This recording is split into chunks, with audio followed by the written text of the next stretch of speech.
ஓம் சுவாமியே சரணமையப்பா. கார்த்திகை மாதம் மாலை அணிந்து நேர்த்தியாகவே விரதமிருந்து பார்த்த சாரதியின் மைந்தனே, உன்னை பார்க்க வேண்டியே தவமிருந்து இருமுடி எடுத்து எருமேலி வந்து ஒரு மனதாகி பேட்டை துள்ளி அருமை நண்பராம் பாபரை தொழுது ஐயனின் அருள்மலை ஏறிடுவார்.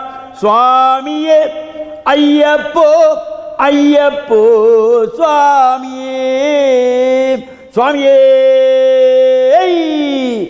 சரணமையப்பா. சுவாமி சரணம்.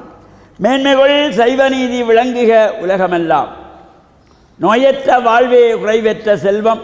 அந்த நோய் நொடிகள் இல்லாத வாழ்வை இந்த உலக மக்கள் எல்லோரும் வாழ வேண்டும் என்று கலியுகத்தின் காந்தமலை ஜோதியாகிய சபரிமலை சுவாமி ஐயப்பனுடைய திருவடிகளை சிறந்தாழ்த்தி டான் தமிழொலி ஓம் தொலைக்காட்சி நேயர்கள் அனைவருக்கும் சர்வதேச இந்து மத குருபீடம் அகில இலங்கை சபரிமலை ஸ்ரீ சாஸ்தாபீடத்தின் சார்பில் இனிய வணக்கங்களும் நல்லாசிகளும். என்றும் மங்களகரமான விஸ்வாவசு வருஷம் மார்கழி மாதம் 22ஆம் நாள் 6/1/2026 செவ்வாய்க்கிழமை. இன்று மலர்ந்திருக்கின்ற இன்றைய பொழுதும் நம் எல்லோருடைய வாழ்விலும் எல்லா விதமான சிறப்புகளும் வெற்றிகளும் கிடைக்க வேண்டும் என்று இறைவனை பிரார்த்தித்து இஷ்ட தெய்வங்கள் குலதெய்வங்களையும் வழிபாடு செய்து பெற்றோர்கள் பெரியோர்களையும் வணங்கியவர்களுடைய அன்பையும் ஆசையையும் பெறுகின்ற பொழுது எந்த நாளுமே நமக்கு நல்ல நாளாக அமையக்கூடியது. இன்று மங்களவாரம் என்கின்ற செவ்வாய்க்கிழமை.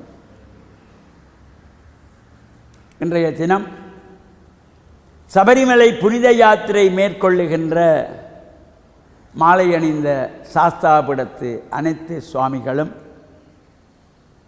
இன்றைய தினம் விமானத்தின் மூலமாக தமிழகத்திலே சென்று சபரிமலை யாத்திரைக்கான இருமுடி கட்டுகின்ற பூஜை வழிபாடுகளுக்கான ஏற்பாடுகள் அவ்வாறு சிறப்பாக நடைபெறும். இந்த சபரிமலைக்கு யாத்திரை செல்லுகின்ற பொழுது இருமுடி சுமந்து செல்லுவது, அந்த இருமுடி எதற்காக அந்த இருமுடி கட்டப்படுகிறது, அந்த இருமுடியிலே என்ன இருக்கிறது, ஏன் நாம் இந்த இருமுடியை சுமக்க வேண்டும், இவையெல்லாம் நாம் அறிந்திருக்க வேண்டும். பந்தள மன்னனாகிய ராஜசேகர பாண்டியனுக்கு குழந்தை இல்லாதிருந்த பொழுது பம்பை நதிக்கரையிலே மணிகண்டனாக கிடைத்தவன் சுவாமி ஐயப்பன். அப்பொழுது அரண்மனையிலே வளர்ந்து வருகின்ற காலத்திலே இவர்களுக்கு குழந்தை இல்லாமல் இருந்து அதன் பின்பு மனைவி கருவுற்று ஒரு குழந்தை, அவர்களுக்கு ஒரு குழந்தை பிறக்கிறது மன்னனுக்கு. அப்பொழுது அந்த தாயானவருடைய மனதை அங்கே வந்து மனதை குழப்பி இந்த காட்டுக்குள்ளே கண்டெடுத்தவன் இளவரசனாக வந்துவிடக்கூடாது, உன் பிள்ளைதான் இளவரசனாக வர வேண்டும் என்பதற்காக அவனை எப்படியாவது அங்கிருந்து அகற்ற வேணும் என்ற சூழ்ச்சியினாலே தீராத வயிற்று வலி என்று அரண்மனை வைத்தியரிடம் கூறி அவரை பொய் சொல்ல வைத்து ராஜாவிடத்திலே சொல்லுகிறார்கள். இதற்கு மருந்து கிடைக்காது, எங்கேயும் மருந்து இருக்க முடியாது, ஒரே ஒரு மருந்து தான் இது நிவர்த்தியாகும். என்ன என்கின்ற பொழுது புலிப்பால் கொண்டு வந்தால் அந்த புலிப்பால் மட்டும்தான் இந்த நோய் தீரும் என்று சொன்னதும் யாருமே புலியிடத்திலே சென்று பால் கறக்க முடியுமா, எல்லோரும் பயந்தார்கள்.